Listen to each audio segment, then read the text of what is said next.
स्वागत है आपका हमारे YouTube channel Vivekananda GS research centre में। दोस्तों, संविधान सभा की हमारी सीरीज चल रही थी। आज चौथी सीरीज की शुरुआत करेंगे हम। देखिए दोस्तों, पढ़ने से पहले एक चीज आपको बता दें कि एक काम आप लोग जरूर करिएगा। ये जो चैनल है एक मुफ्त चैनल है, फ्री का चैनल है और आप लोगों के लिए शुरू किया गया है कि जो भी गरीब बच्चे होते हैं, जो भी जिनको पास संसाधन की पहुंच नहीं होती है, उनके लिए हम बेहतर कंटेंट की सुविधा आपके लिए लेकर आए हैं। तो इस चीज को अनजाने में न जाने दीजिएगा। इसको बेहतरीन तरीके से आप लोग अगर अपने जीवन में उतारेंगे तो बहुत ही अच्छा परफॉर्म करेगा ये आपके लिए। इसी के साथ दोस्तों एक चीज बता दें कि संविधान सभा में हम बहुत कुछ पढ़ चुके हैं, कुछ चीजें बची हुई हैं जिसके बारे में हम आज चर्चा करेंगे और धीरे धीरे हम चर्चा को आगे बढ़ाते हैं। क्योंकि आप लोगों को पता होगा कि संविधान हमारा बन चुका था, कुछ अन्य तथ्य के बारे में चर्चा करनी थी। दोस्तों एक एक के बारे में हम चर्चा करेंगे। पहली चीज तो जान लीजिए कि जो आपका राष्ट्रीय ध्वज, हमेशा पूछा जाता है दोस्तों कि जो राष्ट्रीय ध्वज है, ये राष्ट्रीय ध्वज कब अपनाया गया था? तो जान लीजिए 22 जुलाई 1947 को। 22 जुलाई 1947 को हमारा दोस्तों राष्ट्रीय ध्वज अपनाया गया था। राष्ट्रीय ध्वज जानते ही हैं, तिरंगा है, ठीक है। इसके बाद हम चर्चा करेंगे कि कौन कौन चीजें कब कब अपनाएंगे। राष्ट्रीय ध्वज आपका अपनाया गया था 22 जुलाई 1947 को। इसके बाद राष्ट्रगान और राष्ट्रगीत, राष्ट्रगान और राष्ट्रगीत को, राष्ट्रगान राष्ट्रगीत, इसको अपनाया गया था दोस्तों 24 जनवरी 1950 को। 24 जनवरी 1950 को। अब ये तो आपको पता ही होगा कि राष्ट्रगान क्या होता है। राष्ट्रगान आप जानते हैं, जन गण मन अधिनायक जय है भारत भाग्य विधाता। और राष्ट्रगीत जो होता है वो सुजलाम सुफलाम होता है, ठीक है दोस्तों। इसके बाद आगे हम लोग चलते हैं।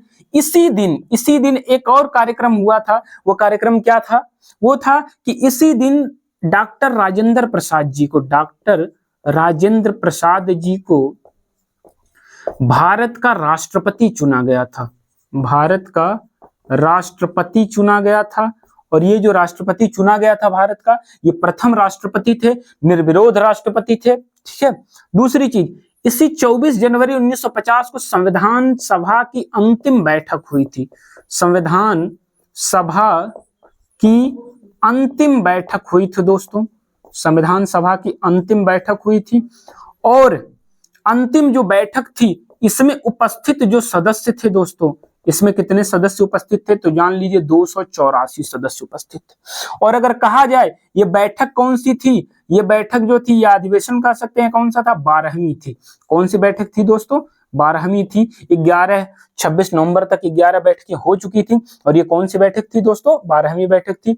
तो ये चीज क्लियर होना चाहिए कि जो संविधान सभा का गठन हुआ था, पहली संविधान सभा जिस दिन उपस्थित हुई थी उस दिन 211 सदस्य उपस्थित थे और अंतिम दिन, जिस दिन संविधान सभा का अंतिम हस्ताक्षर हुआ, उस दिन कितने सदस्य उपस्थित थे दोस्तों? 284 सदस्य थे।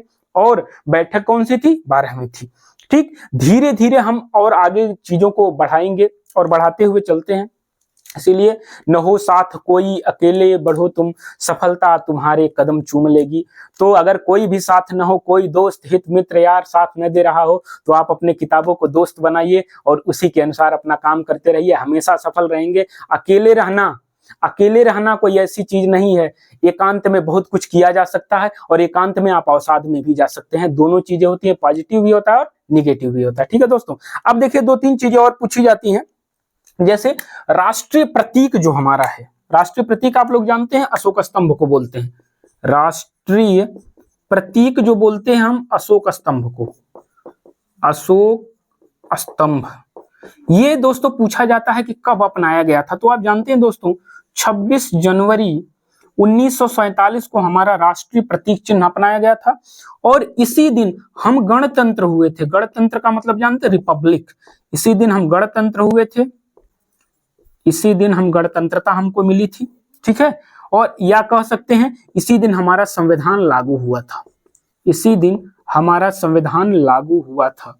तो इस चीजों को इग्नोर मत करिएगा, जानते रहिए। राष्ट्रीय प्रतीक चिन्ह अशोक स्तंभ 26 जनवरी 1947 को आपको प्राप्त हुआ था, उसी दिन हम गणतंत्र हुए थे और संविधान लागू भी उसी दिन हुई थी। तीसरी चीज आप लोग जानते हैं 2010 में 3 चीजें ग्रहण किया था हमने, बहुत ही इंपॉर्टेंट चल रहा है सेशन, इसको स्किप मत करिएगा। 2010 में हमने क्या क्या चीजें शुरू की थी देख लीजिएगा। 2010 में पहली चीज तो रुपया जो प्रतीक, रुपया का जो प्रतीक है ये। दूसरी चीज गंगा डॉल्फिन, गंगा डॉल्फिन को, ये हमारे देश का राष्ट्रीय जलीय जीव है। क्या है दोस्तों? राष्ट्रीय जलीय जीव, राष्ट्रीय जलीय जीव है। ठीक है, इसके बाद भारतीय एक एशियाई हाथी का नाम सुना होगा आप लोगों ने, एशियाई हाथी। एशियाई हाथी को इसे राष्ट्रीय विरासत, राष्ट्रीय विरासत पशु का दर्जा दिया गया था, राष्ट्रीय विरासत पशु का दर्जा। तो देख लीजिए एक एक करके।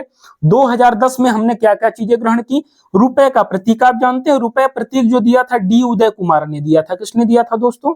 डी उदय कुमार। ठीक है, रुपए का जो प्रतीक है डी उदय कुमार ने दिया था।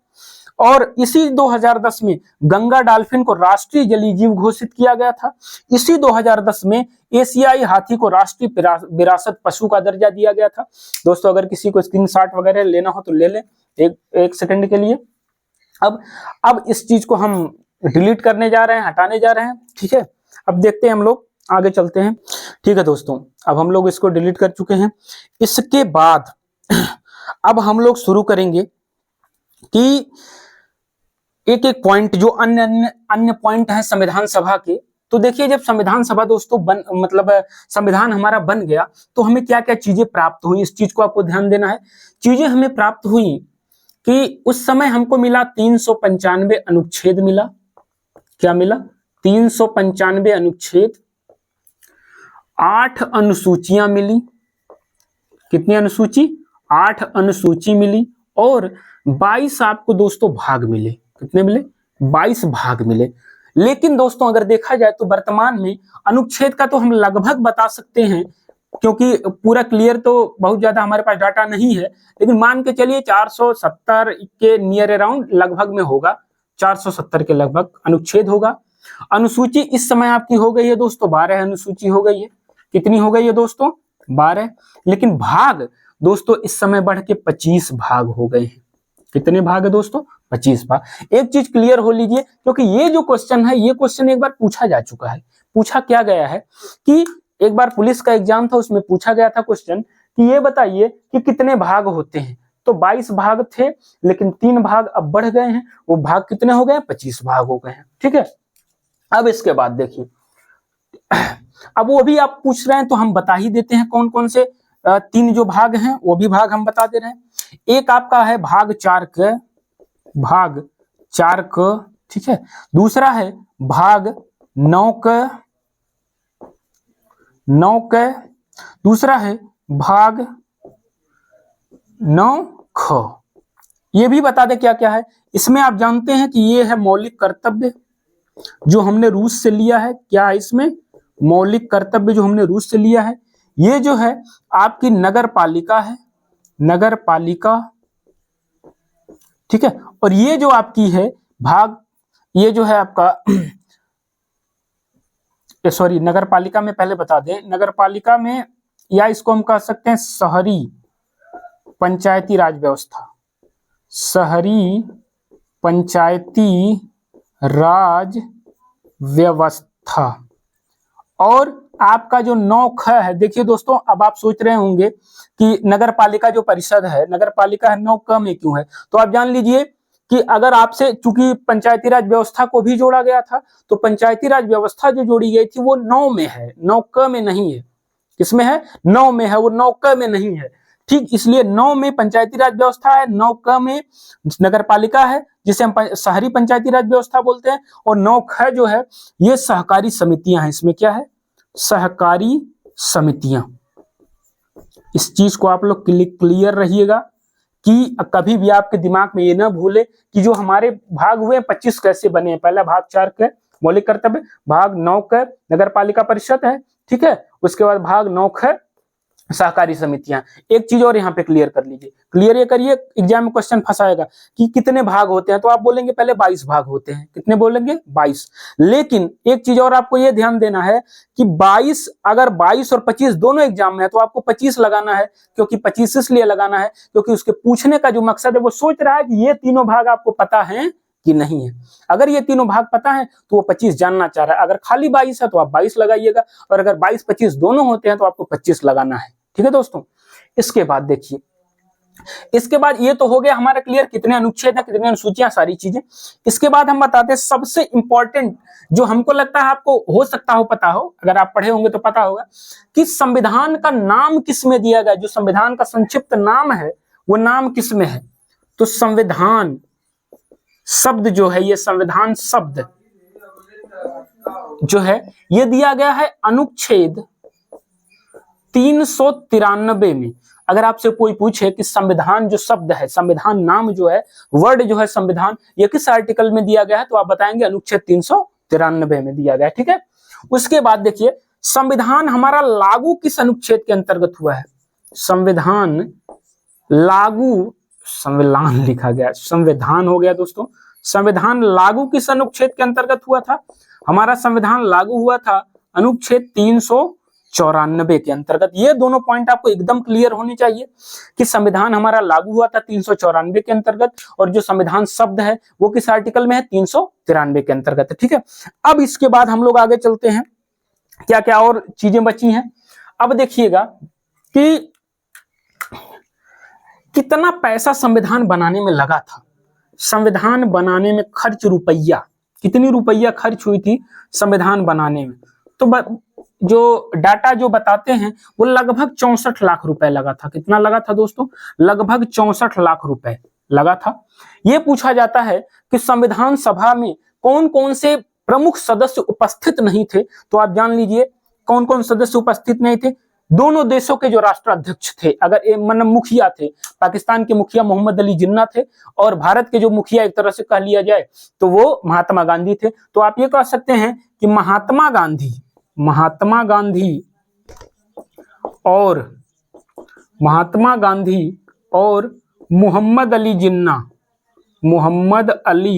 जिन्ना ये संविधान सभा में सदस्य नहीं थे, संविधान सभा के सदस्य नहीं थे। एक चीज जान लीजिए, दो व्यक्ति, एक महात्मा गांधी और एक मोहम्मद अली जिन्ना, ये संविधान सभा के सदस्य नहीं थे। हाँ, अंबेडकर जी का प्रश्न फंसाता है, तो अंबेडकर जी के लिए आप जान लीजिए, अंबेडकर जी सबसे पहले कहां से निर्वाचित हुए थे? पूर्वी बंगाल से। लेकिन भारत और पाकिस्तान का जब बंटवारा हो गया तो पूर्वी बंगाल चला गया पाकिस्तान में। अब ये प्रश्न उठने लगा कि भाई अंबेडकर जी को कहां से सदस्य बनाए। तो जब ये प्रश्न उठने लगा कि कहां से सदस्य बनाए, तो उस समय मद्रास प्रेसिडेंसी की पूना सीट थी, और उस सीट पर M.A. जयकर कांग्रेस के जो है सदस्य थे, तो उनको हटाकर, M.A. जयकर को वहां से हटाकर और वहीं से पूना जो सीट थी उस सीट से उनको अंबेडकर जी को वहां से सदस्य बनाया गया, तब वो संविधान सभा में सदस्य बने थे। ठीक है, अब इसके बाद हम आगे चलते हैं। तो इसको अगर स्क्रीनशॉट वगैरह लेना हो तो ले लीजिए, बहुत ही इंपॉर्टेंट चीजें चल रही, बहुत ही इंपॉर्टेंट सेशन चल रहा है। इसके बाद जो सबसे इंपॉर्टेंट है और लगभग बच्चे बच्चे को याद होता है, मंत्रिमंडल। दोस्तों, जो स्वतंत्रता पश्चात गठित पहली कैबिनेट थी उसके बारे में हम लोग चर्चा करेंगे, जो स्वतंत्रता के पश्चात गठित पहली कैबिनेट बनी थी। और अब आपसे एक प्रश्न भी हम पूछना चाहते हैं कि जो कैबिनेट है, कैबिनेट, ठीक है दोस्तों, ये कैबिनेट किस आर्टिकल में है? तो आप लोग जान लीजिए, कैबिनेट जो है ये आर्टिकल है 352 में इसका उल्लेख है। पहली चीज तो मंत्री जान लीजिए आप, मंत्री दो टाइप के होते हैं दोस्तों। कितने टाइप के? दो टाइप के, सॉरी दो टाइप के नहीं, तीन टाइप के होते हैं। तीनों टाइप देख लीजिए। मंत्रिपरिषद होती है, इसमें कितने कितने टाइप के लोग, कौन कौन से लोग आते हैं जान लीजिए। मंत्रिपरिषद में कौन आते हैं? पहली चीज तो कैबिनेट मंत्री आते हैं दोस्तों। कौन से मंत्री आते हैं? कैबिनेट मंत्री। दूसरे जो आते हैं वो राज्य मंत्री होते हैं, स्वतंत्र प्रभार उनके आगे लिखा रहता है, राज्य मंत्री। स्वतंत्र प्रभार। तीसरा जो होता है दोस्तों राज्य मंत्री स्वतंत्र प्रभार के बाद उप मंत्री होते हैं। क्या होते हैं? उप मंत्री। जान लीजिए मंत्रिपरिषद जो है अनुच्छेद 75 में है। किस आर्टिकल में है? अनुच्छेद 75 में मंत्रिपरिषद है। ठीक है, तीन टाइप का हो गया, एक हो गया कैबिनेट, एक हो गया राज्य मंत्री स्वतंत्र प्रभार, तीसरा हो गया उप मंत्री। इसके बाद चलते हैं क्या होता है। मंत्रिपरिषद तो आप जान ही गए, लेकिन दोस्तों जो वास्तविक शक्ति होती है अगर हम आपको बता दें तो वास्तविक शक्ति किसके अंतर्गत निहित होती है? वास्तविक शक्ति कैबिनेट के अंतर्गत निहित होती है। तो अगर ये सब कह सकते हैं कि या इसको हम कैबिनेट को एक शब्द और से संबोधित करते हैं, मंत्रिमंडल से। किससे संबोधित करते हैं? मंत्रिमंडल से। ठीक है, कैबिनेट को मंत्रिमंडल कहा जाता है, लेकिन मंत्रिपरिषद में तीनों मंत्री आते हैं। एक आपका कैबिनेट मंत्री, एक आपका राज्य मंत्री स्वतंत्र प्रभार और एक आपके उप मंत्री। ठीक है, ये हो गया मंत्री। अब हम धीरे धीरे पहुंचेंगे कि क्या क्या चीजें होती हैं। मंत्रियों को तो आप जानते ही हैं, मंत्री की जो लाइफ स्टाइल होती है हर चीज एकदम सही होता है, उनको वेतन भत्ते सब चीज समय समय पे मिलते रहते हैं। लेकिन अब हम लोग आगे की क्रियाविधि शुरू कर रहे हैं। क्या करेंगे देखिएगा एक एक करके। मंत्री के चक्कर में एक चीज और बता दें, जैसे आप एक विधेयक सुनते होंगे, थोड़ा सा चर्चा कर लें, उसमें बताया जाता है विधेयक होता है दो टाइप का होता है। एक होता है दोस्तों सरकारी विधेयक, एक होता है गैर सरकारी। तो एक चीज आप जान लीजिए, विधेयक दो टाइप के होते हैं। इस तरीके से देखा जाए तो दो टाइप के होते हैं, एक सरकारी होता है और एक गैर सरकारी। तो जान लीजिए जब कोई मंत्री विधेयक पेश करता है, अगर विधेयक जो है कोई मंत्री पेश करे सदन में तो वो विधेयक सरकारी होगा। अगर कोई भी विधेयक कोई मंत्री पेश करता है सदन में तो विधेयक सरकारी होता है। लेकिन अगर कोई अन्य सदस्य कोई पेश करे तो विधेयक कैसा होगा? गैर सरकारी। जैसे अभी हम कह लें मंत्री के हिसाब से देखा जाए तो यदि अमित शाह जी चूंकि मंत्री हैं, वो अगर किसी विधेयक को पेश करते हैं तो वो विधेयक सरकारी विधेयक होगा। लेकिन अभी आपके सांसद हैं, गोरखपुर से हैं सांसद रवि किशन जी, अगर वो चूंकि मंत्री नहीं है, अगर वो किसी विधेयक को पेश करते हैं तो वो विधेयक कैसा विधेयक होगा? गैर सरकारी विधेयक होगा। इसलिए मंत्री से चूंकि संबंधित था इसलिए हम यहाँ पे क्लियर कर दिए इसको। ठीक है, अब देखिए मंत्रियों में एक चीज और है। मंत्री जो होते हैं आपका जान लीजिए मंत्रिपरिषद का उल्लेख अनुच्छेद 75 में है। ठीक, आप किसी भी पार्टी से किसी से भी मंत्री बन सकते हैं, लेकिन हाँ बशर्ते ये है कि आपकी सरकार होनी चाहिए। एक चीज और, अगर आप कहीं से भी किसी भी सदन के सदस्य नहीं है, चाहे लोकसभा की भी नहीं है, राज्यसभा की नहीं है, तब भी आप मंत्री बन सकते हैं।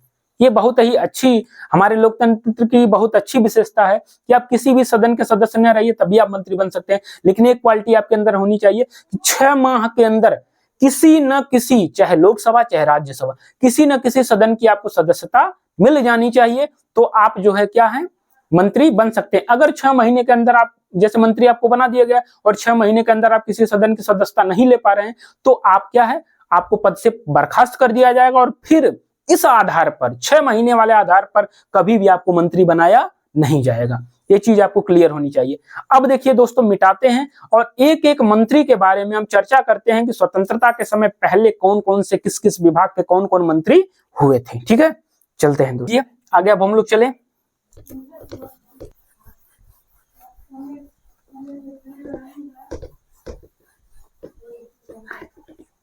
अब देखिए, अब हम यहाँ पर चूंकि एक चीज और बता दें, पूरा एक ब्लैक बोर्ड में आ नहीं पाएगा, थोड़ा थोड़ा करके मिटाते रहेंगे बताते रहेंगे। ठीक है, अब देखिएगा दोस्तों एक चीज की शुरुआत करें कि पहले यहाँ पर हम क्या लिख दे रहे हैं, ऐसे बना दें यहाँ पे। ठीक है, यहाँ पे हम लिख दे रहे हैं नाम उनका। ठीक है, और यहाँ पे उनका क्या लिख दे रहे हैं? पद। ये आपके दिमाग में सेट भी हो जाएगा। तो अगर हम बता दें तो पहला जो नाम था सी राजगोपालाचारी, सी राजगोपालाचारी। ठीक है, पद इनका क्या था? ये थे अध्यक्ष। अब सुन लीजिए अध्यक्ष क्यों बनाया गया, क्योंकि उस समय स्वतंत्र भारत के पहले वायसराय जो बने थे वो सी राजगोपालाचारी जी बने थे। इसलिए चूंकि एक चीज और क्लियर यहाँ होनी चाहिए, अगर इससे पहले पूछेंगे कि इसके अध्यक्ष कौन थे तो वो लॉर्ड माउंटबेटन थे। लेकिन लॉर्ड माउंटबेटन जब चले गए तो उसके बाद अध्यक्ष किसको बनाया गया? वायसराय को ही बनाया जाता है। और जब वो वायसराय हट गए तो वायसराय बने थे सी राजगोपालाचारी। तो इसलिए अध्यक्ष किसको बनाया गया? सी राजगोपालाचारी जारी को। ठीक है, अब अगर बात करें नेहरू जी की, पंडित जवाहरलाल नेहरू, पंडित जवाहरलाल नेहरू जो थे ये हमारे दोस्तों थे, पहली बात तो इसके उपाध्यक्ष थे और प्रधानमंत्री। ध्यान दीजिएगा दोस्तों, प्रधानमंत्री हमारे स्वतंत्र भारत के पहले प्रधानमंत्री कौन थे?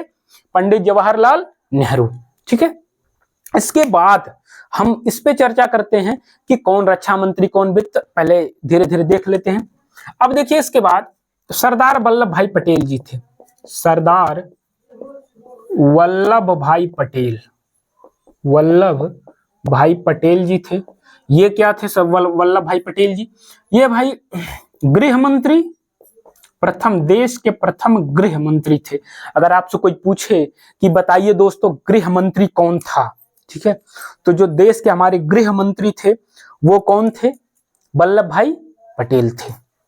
लेकिन 2 पद इनको और दिया गया था, वो एक ऐड कर सकते हैं आप उसमें, गृह मंत्री थे, उसके बाद 2 पद इनको और दिया गया। यहां हम सूचना और प्रसारण भी लिख सकते हैं। गृह, सूचना और प्रसारण मंत्री कौन थे? आपके वल्लभ भाई पटेल। इसके बाद सरदार वल्लभ भाई पटेल, गृह, सूचना और प्रसारण। इसके बाद अगर हम बात करें शिक्षा मंत्री, तो मौलाना अबुल कलाम आजाद का नाम आप लोगों ने सुना होगा, मौलाना अबुल कलाम आजाद, मौलाना अबुल कलाम आजाद जी, ये स्वतंत्र भारत के पहले शिक्षा मंत्री थे। स्वतंत्र भारत के पहले शिक्षा मंत्री कौन थे? मौलाना अबुल कलाम आजाद। ठीक दोस्तों, इसके बाद डॉक्टर भीमराव अंबेडकर, जिसे हम प्रारूप समिति का अध्यक्ष बोलते हैं, डॉक्टर भीमराव अंबेडकर जी को, इनको जो है विधि मंत्री, कानून मंत्री, स्वतंत्र भारत का पहला विधि मंत्री, या बोल सकते हैं कानून विभाग किसके पास था? ये था अंबेडकर जी के पास था, कानून मंत्री थे अंबेडकर जी। ठीक है, इसके बाद अब हम बात करते हैं रक्षा की, क्योंकि रक्षा बहुत बड़ी चीज होती है किसी देश के विकास में। आप जान ही रहे रक्षा पे बहुत ज्यादा बजट खर्च होता है। तो रक्षा मंत्री की बात कर लें तो बलदेव सिंह, बलदेव सिंह जो थे ये क्या थे दोस्तों? रक्षा मंत्री थे। कौन से थे? रक्षा मंत्री जो थे ये बलदेव जी थे। इसके बाद जो इंपॉर्टेंट आपका आता है वो है आर के सन्मुखम शेट्टी, सॉरी, आर के सन्मुखम शेट्टी। आर के सन्मुखम शेट्टी को जो है क्या बनाया गया था? जान लीजिए, आर के सन्मुखम शेट्टी को वित्त मंत्री, स्वतंत्र भारत का पहला वित्त मंत्री, और इन्होंने ही पहली बार बजट भी पेश किया था। सबसे पहली बार जो बजट पेश किया था स्वतंत्र भारत का आर के सन्मुखम शेट्टी जी ने किया था। अगर इस क्रम में बात कर लें तो सबसे पहली बार जो भारत में बजट पेश हुआ था वो 1858 का भारत शासन अधिनियम के अंतर्गत 1860 ईस्वी में किसने पेश किया था? जेम्स विल्सन नामक अंग्रेज नागरिक ने सबसे पहले भारत में बजट पेश किया था। कब किया था? 1860 में किया था। ये क्लियर आपको होना चाहिए, 1860 में भारत में पहली बार बजट पेश हुआ था। और एक चीज जानते हैं, स्वतंत्र भारत का बजट सबसे पहले आर के सन्मुखम शेट्टी जी ने पेश किया था, और हिंदी में पहली बार बजट को प्रकाशित करवाया था सी डी देशमुख जी ने। ठीक है, अब इसके बाद देखिए आर के सन्मुखम शेट्टी जी हो गए आपके क्या? वित्त मंत्री। अब इसके बाद देखिए बाबू जगजीवन राम का नाम आप लोगों ने सुना होगा, बाबू जगजीवन राम, जगजीवन राम। बाबू जगजीवन राम जो थे ये श्रम मंत्री थे। कौन से मंत्री थे? श्रम मंत्री। बाबू जगजीवन राम जो थे वो श्रम मंत्री थे। इसके बाद राजकुमारी अमृता कौर, राजकुमारी अमृता कौर, ये जो प्रकाश बादल हैं उनके घर से संबंध रखती थी। और राजकुमारी अमृता कौर जो हैं ये स्वास्थ्य मंत्री थी। कौन सी मंत्री थी दोस्तों? स्वास्थ्य मंत्री। ये हो गया। अब इसके बाद जिसको भी स्क्रीनशॉट लेना हो ले लें, और इसके बाद हम आगे चलेंगे। ठीक है दोस्तों, चलते हैं।